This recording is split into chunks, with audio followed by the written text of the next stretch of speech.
All right, well, let's go to Colorado now, and we'll talk with Ryan. Hey, Ryan, you're on the air. What's on your mind? Hi, Andrew Farley. Actually, my question was having to do with the parable of the 10 talents. Uh-huh. I've always kind of been confused by that parable and who Jesus was referring to. Mm-hmm. Okay, and you Um, mean whether we're in there, lost people, saved people, Christians, non-Christians, that sort of thing? well, yeah, Mm-hmm. if you remember the gentleman who received one talent and then he went to hide it, Right. and then when the master came, he dug it back up and gave it to the master, and the master basically turned him away, Right, and took the more talent and from more him. than that, he was taken away, cast as a worthless servant into the outer darkness. Wow. And it says in that place there will be weeping and gnashing of teeth. So a pretty dramatic outcome, Ryan. You're right. So my take on this, it's interesting how it seems like a lot of people try to turn this into everybody in the parable is a believer, and boom, you see the guy who didn't do a lot of stuff, well, he gets it in the end. Now you've got this Christian who's worthless and in outer darkness and gnashing his teeth. I don't think that's the meaning of this parable at all. I think the question is, what do you do with the gospel? And so some people invest in the gospel and get a return on it. Other people take the gospel and bury it in the ground and do nothing with it.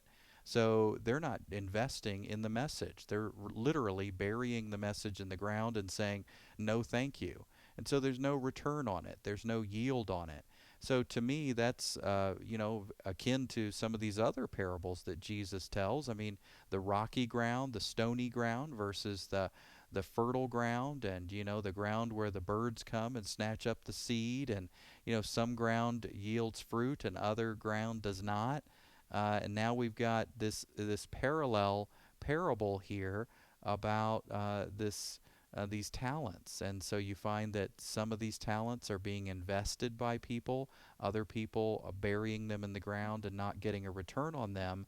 So to me, we Christians, we're just too quick to throw ourselves in the middle of every parable, and it's like we've got a me complex, and we're trying to figure out, where am I in the parable? Where am I in the parable?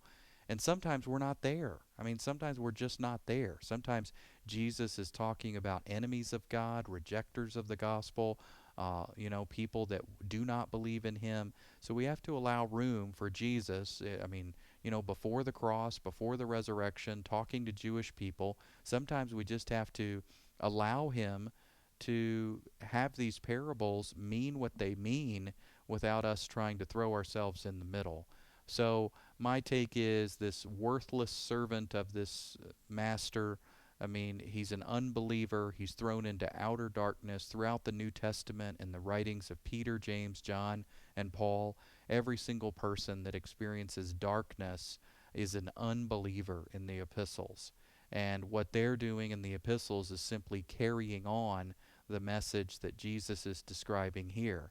And I think what he's saying is, if you receive the gospel and invest in it, you're going to get a return on it. But if you reject the gospel and bury it in the ground, well, the outcome of that is not so pretty. So I think we got to stop making this about Christians who are doing a bunch of stuff, doing a bunch of great stuff. Oh, look at all the works they did, so they avoided outer darkness. No, these people aren't working. They're investing. They're not working hard. They're not sweating. They're investing the money. And so that's talking about getting a return on the message. It's not about effort, it's about investment. And an unbeliever is someone who is thus far rejecting the gospel and rejecting the idea of investing in it.